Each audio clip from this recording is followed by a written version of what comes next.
Dice que Dios ungió al Cristo con el Espíritu Santo y todos lo llamaban el ungido. Ungir al más santo. Versículo 25. Daniel 9:25. Sabe pues y entiende que desde la salida de la orden para restaurar y edificar a Jerusalén, aquí está el punto de inicio. Estamos anhelándolo. Desde la orden para restaurar y edificar a Jerusalén hasta el Mesías príncipe habrá 7 semanas y 62 semanas. Se volverá a edificar la plaza y el muro en tiempos angustiosos. 70 semanas, ¿cuántos días en una semana? 7, 7 por 70, 7 por 7, perdón, 7 días en una semana por 7 semanas, 49 años. Les tomó reconstruir la ciudad, restaurar la adoración. Lo hicieron en tiempos angustiosos contra el ataque. Todo esto está registrado perfectamente, como dijo Daniel, como se le dijo a Daniel.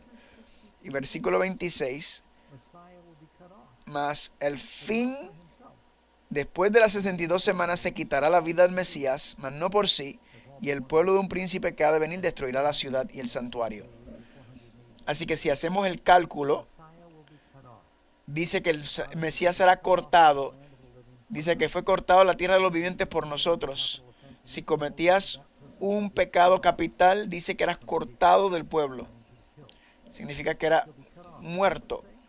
¿Y qué dice? Pero no por sí mismo. ¿Por qué murió? Por nosotros. Y el pueblo de un príncipe que ha de venir, cuando vinieron los romanos, destruirá la ciudad y el santuario, y su fin será con inundación, y hasta el fin de la guerra durará las devastaciones. ¿Han oído sobre la abominación desoladora? Ahora, regresando al tema del Mesías, él confirmará el pacto de muchos por una semana. Tengo que parar aquí un momento. Esto es un versículo, una frase que muchos se equivocan y es muy preocupante porque algunos piensan que el que confirma el pacto es el anticristo. Y los reformadores señalaban que aquel que confirmaba el pacto era el Mesías. Ahora podemos mirar la cámara si alguien está listo. Vimos un versículo donde dice que la bestia ha hecho un pacto con alguien. No hay ningún pacto para él confirmar con nadie. Pero Jesús vino a confirmar el pacto. Claro que sí. Y dice, en medio de la semana hará cesar el sacrificio. ¿Cuánto tiempo predicó Jesús? 3 años y medio. Una semana, proféticamente son 7 días, 7 años. ¿Cuánto es la mitad de 7? 3 y medio. 3 años y medio al ministerio de Cristo. Muere en la cruz. ¿Qué ocurre con el velo del templo? Es rasgado.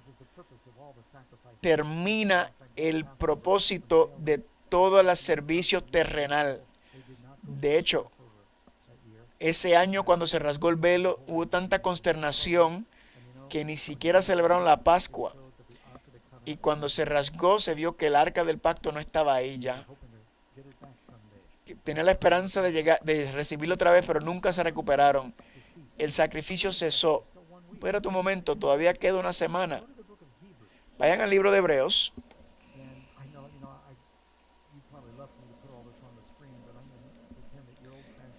Yo quiero que me continúen conmigo en la Biblia. Vayan conmigo al libro de Hebreos.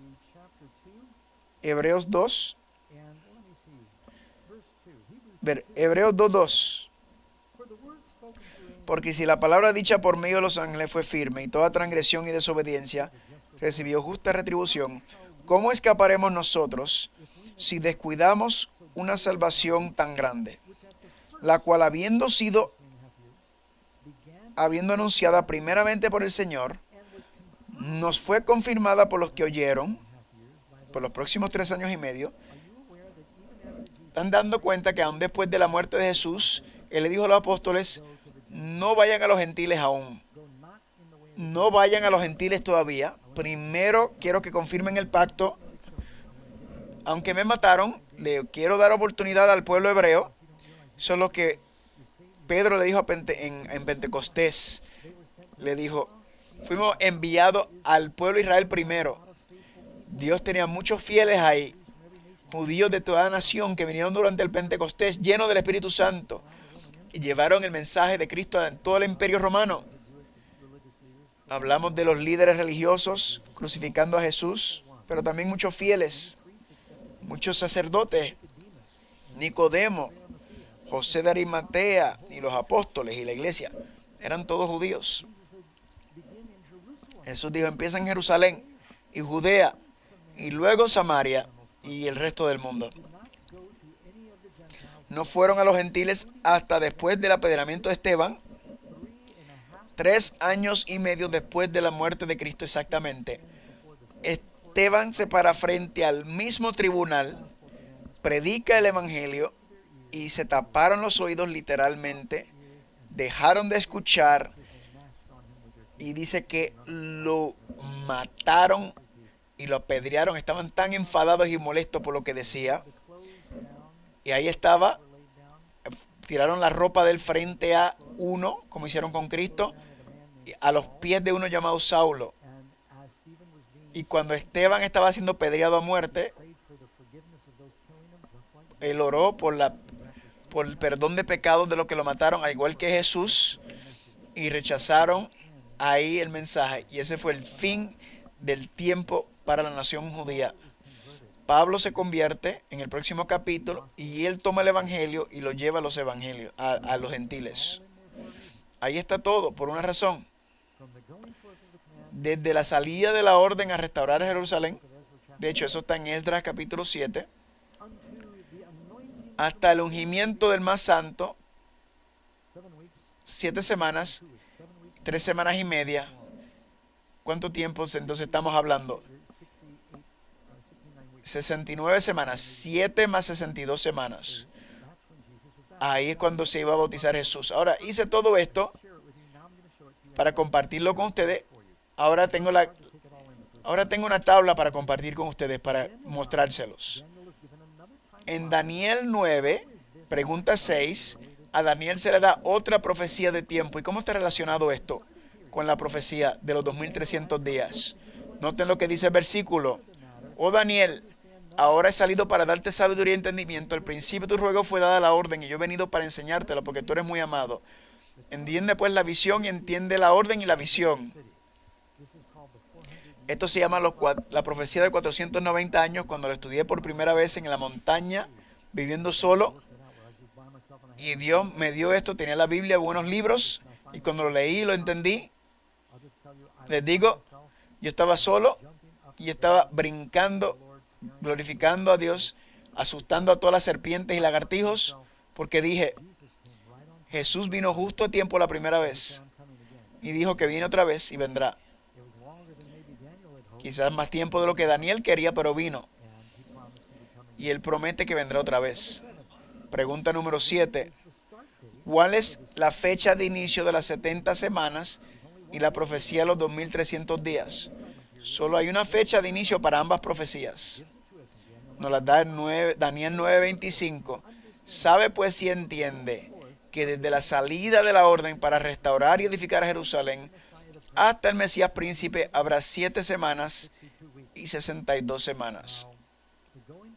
Ahora, la salida del mandamiento de la orden se dio por Artajerjes. De hecho, hay como 3 órdenes que se le dio. Darío dio uno, pero el mandato final, la orden final en Esdras 7, lo pueden buscar ustedes, está en la Biblia. Esa es la fecha de inicio. Es una fecha que estamos muy seguros, porque sabemos que Artajerjes es el primero.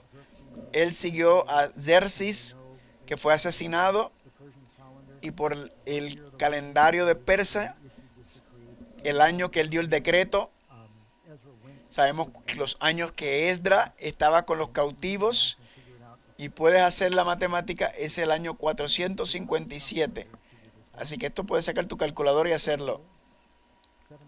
Si pasas 7 semanas más 62 semanas, 69 semanas, 69 semanas son 483 años, del 457, te lleva al 27 AD, de año, de época moderna, Anno Domini. ¿Y qué ocurre en el 27? Jesús va a Juan y es bautizado. Y le doy gracias a Lucas. Él toma esa fecha como el gran historiador que es. Y dice, en el año 15 de Tiberio César, Pilato era gobernador de Judea. Habla de Filipo y habla de todos en esa época. Y solo había una fecha cuando estaban todos juntos, y el 27 Anno Domini. Es una fecha muy bien establecida. Y le doy gracias a Dios que Dios lo hizo fácil para nosotros entenderlo. Pregunta número 8. ¿Qué otro importante evento es revelado del comienzo de la fecha de las 70 profecías? Dice en Daniel 9:25, desde la salida de la orden para restaurar y edificar a Jerusalén hasta el Mesías príncipe, ese es Jesús, habrá 7 semanas y 62 semanas. La razón por la cual separa las 62 de las 7 es porque primero las 7 tienen que ver con restaurarlo, restaurar Jerusalén y el santuario y la ciudad. Así que luego hay 62 semanas más desde esa fecha hasta el Mesías. Ahora hay una tabla aquí. Aquí viene la tabla. Tienes el año en que se da el decreto para restaurar a Jerusalén. Es el decreto final. Si vas 483 años, llega el bautismo de Jesús. Pero si vas 2300 años, llega en 1844. Estás preguntándote qué pasó ahí. Vamos a mirar la primera parte. No está en la tabla, pero tiene los 49 años restaurando la ciudad. Luego tienes 483 años. El Mesías sería cortado. Luego vienen los 7 años, que confirmado el pacto por una semana. Esos son los últimos 7 años. En medio de esa semana es cortado. Pero no es terminado confirmando el pacto con su pueblo. ¿Sabe lo que Jesús le dijo a sus apóstoles? Como el Padre me envió, así te envío yo a ti. Jesús sanó a los enfermos, los apóstoles. Jesús predicó el evangelio, ellos lo hicieron también. Jesús fue a las ovejas perdidas, ellos también. Hasta que el tribunal ejecutó a Esteban, Dios estaba enfocándose primero en los judíos y luego en todo el resto del mundo. Pon la gráfica, por favor. Noten la última semana en rojo. ¿Cuántos han escuchado de los 7 años de tribulación? Es porque algunos evangélicos cristianos no creen que esta es una profecía continua, sino toman la última semana y la mandan hacia el futuro y dicen esos son los 7 años de tribulación. Y el que está en medio de la bestia, en medio de esa vendrá la bestia.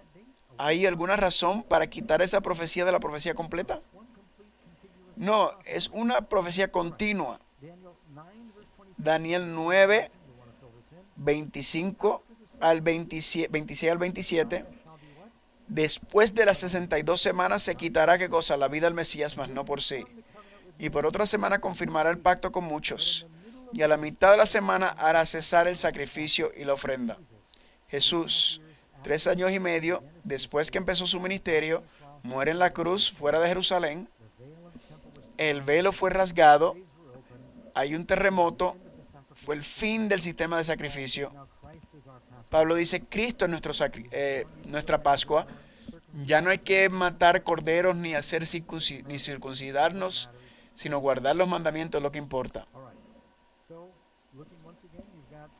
Mirando nuevamente, en medio de la última semana, Jesús es crucificado y luego confirmó el pacto por él mismo, luego con aquellos que lo escucharon, los apóstoles y los discípulos. Y en medio de esos últimos 7, murió en la cruz. Y todo cuadra perfectamente. ¿Cómo Dios puede controlar todo en el futuro? Si cuando Él dice que viene otra vez, ¿podemos confiarle? Pero ahora vamos a la profecía que 4:57 en Daniel 8 decía 2300 tardes y mañanas y luego el santuario sería purificado. ¿Por qué necesita ser purificado? Porque después de que la iglesia empezó a regarse, fue a Roma, Pedro fue crucificado, Constantino, el emperador, él hizo del cristianismo legal luego de que fueran perseguidos, y ahí entró entonces la persecución y todo el mundo pensaba que era una buena idea ser cristiano, ¿verdad? Y Constantino pasó a su ejército por el río y entraron como paganos secos y salieron como paganos mojados. Y todas las estatuas y las imágenes que tenían en Roma, Mercurio y Venus y Zeus y Júpiter y Apolo, los renombraron Pedro, Santiago, Juan y María, y empezaron a orar a estatuas. Y en vez de los apóstoles ser gente regular que predicarían, empezaron a usar las vestiduras paganas, y en vez de los apóstoles vivir con las demás personas, empezaron a ocupar los templos. Creo que estábamos en Roma hace poco, en el Vaticano. El San Pedro era una estatua de Júpiter que movieron dentro de la iglesia y le cambiaron el nombre. Y tienen y de momento todo este paganismo empezó a entrar al cristianismo. Fue una gran caída. La Biblia dice salvación es gratis, pero ellos empezaron a vender la salvación, indulgencias. Dice, confiesa tus pecados a Dios. Dice que ahora lo confiesa a un sacerdote. Dice que el pan y el vino son símbolos de la vida y la carne y sangre de Cristo, pero ellos dicen no, es literal. Y puedo ir una larga lista de asuntos, cómo se ha alejado. Ahora, no me malentienda, hay miles y millones de cristianos sinceros en las iglesias católicas y en las iglesias ortodoxas, pero si abren la Biblia se darán cuenta que se ha alejado mucho.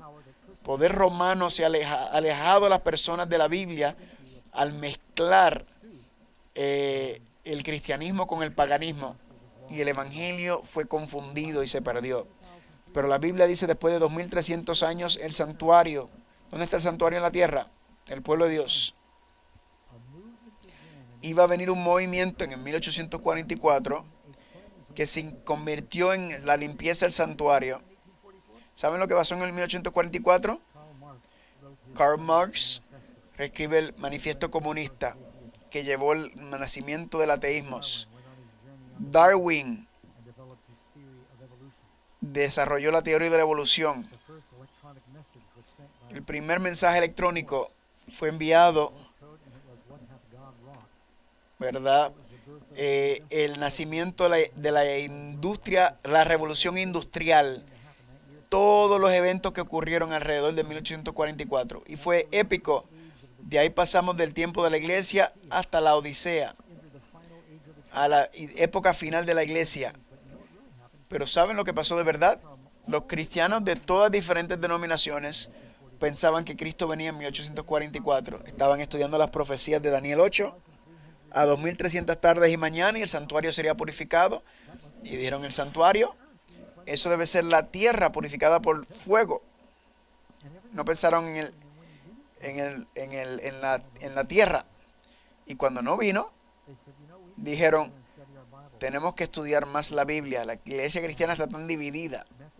Los metodistas, presbiterianos, bautistas, hasta católicos, los episcopales, todos se unieron, pusieron al lado su diferencia y empezaron a estudiar y aprendieron la verdad, y se convirtió en el movimiento protestante más grande del mundo, a veces conocido como la Iglesia Adventista del Séptimo Día, recordando a las verdades bíblicas. Y el sumo sacerdote entró al santuario celestial, y la Biblia dice que la última ceremonia para el sumo sacerdote era entrar en el lugar santísimo, donde iba a empezar el juicio. Consideraron a todos los que murieron reclamando a Cristo para ver si eran verdad. y los nombres de los vivos. Y el juicio empezó en el cielo, una purificación en la tierra también. No ha terminado arriba ni abajo, pero estamos en la última fase de esa purificación. De eso hablaba Daniel. Pregunta número 9. ¿Qué pasó al final de las 70 semanas? 70 semanas están determinadas sobre tu pueblo y tu santa ciudad, para terminar la prevaricación, poner fin al pecado, expiar la iniquidad, traer la justicia perdurable, sellar la visión, la profecía y ungir al santo de los santos. Todo eso se cumplió así como Dios dijo. Ven, la profecía de la tabla llega del 457 hasta 1844, que habla sobre el tiempo que ha sido cortado. Pregunta número 10. ¿En qué día la profecía de los 2300 tardes terminó? Apocalipsis 14:7. Teme a Dios y darle gloria a Dios, porque la hora de su juicio ha llegado. Entramos en la fase del primer juicio. Les dije, hay 3 fases. La primera fase, que ocurre antes de la venida de Jesús, ya comenzó. Cristo ha entrado en una fase final del Padre. Se le llama el día de expiación celestial, intercediendo por su pueblo. Pregunta número 11. ¿Qué es el juicio preadvenimiento? Primera de Pedro, capítulo 4:7, dice, porque es tiempo de que el juicio comience, ¿por dónde? Por la casa de Dios. ¿Dónde comienza? Jesús no está juzgando a los perdidos, porque ya ellos se condenaron. Jesús mismo lo dijo. Son aquellos que han dicho su nombre, a ver si son sinceros. Jesús dijo, lo conocerás, ¿por qué? Por sus frutos. ¿Tienen los frutos del Espíritu? No maldijo Jesús. Él fue y vio ningún fruto. Él quería que conociéramos y tuviéramos los frutos del Espíritu. ¿Cuántos de ustedes han leído en su Biblia, en Ezequiel 9, que hay un juicio que empieza en la casa de Dios? Estos ángeles de Dios van por Jerusalén, empezando con los santos y los que lloran a causa de las abominaciones, se les da un sello en la frente. Apocalipsis dice que el pueblo de Dios tiene el sello, tienen el nombre de Dios en su Padre. En Ezequiel 9, los que tienen la marca del ángel son salvados, contrario a los que no la tienen, que son destruidos. Queremos estar entre ellos que están orando y anhelando la santidad para agradar a Dios. Y luego Jesús dice en Apocalipsis 22:12, he aquí que vengo pronto y mi galardón conmigo, para darle a cada uno según sus obras. Ahora, ¿somos salvos por obra o por fe? Somos salvos por fe. Pero la Biblia dice que somos juzgados por nuestras obras, porque las obras mostrarán si tienes la fe salvadora. ¿Por qué me dices Señor, Señor, y no haces las cosas que yo digo? Muchos vendrán en mi día diciendo, Señor, Señor. Hemos sacado demonios y hacer muchos milagros. Y dijo, no los conozco, apartados de mí, apartadores de maldad. Quiere que vivamos vidas de santidad, no solamente hacer cosas de iglesia, sino quiere nuestros corazones. Y esa evidencia está ahí. Soy salvos por fe. Pero Santiago dice, enséñame tu fe sin tus obras y yo te mostraré mi fe por medio de mis obras. La Biblia dice que el tribunal se cerró, el juez se sentó y los libros fueron abiertos. Santiago 2:12 dice, así hablad y así haced como los que habéis de ser juzgados por la ley de la libertad. Y dice que son los 10 mandamientos en el mismo pasaje, que vendrá un día, dice en Apocalipsis, capítulo 20, versículo 12, dice que el gran tribunal, se vio el trono de Dios, se vio, y estaremos todos en ese día, pero si confiamos en Jesús, Él es nuestro intercesor, nuestro abogado. ¿Cuáles son las buenas noticias de este juicio previo al advenimiento? Mis pequeños, estas cosas os escribo para que ninguno peque Pero si alguno hubiere pecado, abogado tenemos para con el Padre. Dice que el Padre no juzga a nadie, pero ha cometido todo al Hijo. Juan 5:22. Y estas cosas dice Apocalipsis 3:14. Estas cosas dice el Amén, el testigo fiel y verdadero. Jesús no solamente es nuestro abogado, está testificando de nuestra parte y nos puede declarar salvo durante ese tiempo. Cuando recibes a Jesús como tu Señor y Salvador, Él promete salvar tu caso si le das tu vida hoy. ¿Cuántos quieren hacerlo hoy? Quiero estar en pie, quiero a Jesús como mi abogado. Y espero que sea esa tu oración.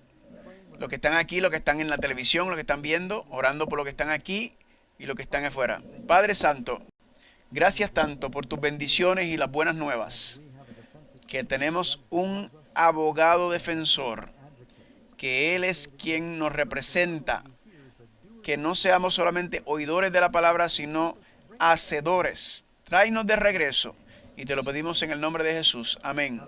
El Apocalipsis es, como sugiere el título, un libro profético revelador y poderoso, lleno de esperanza, consuelo y sí, con mensajes urgentes de amonestación final para nuestro mundo. El punto culminante de la profecía, es cierto que podemos conocer el futuro.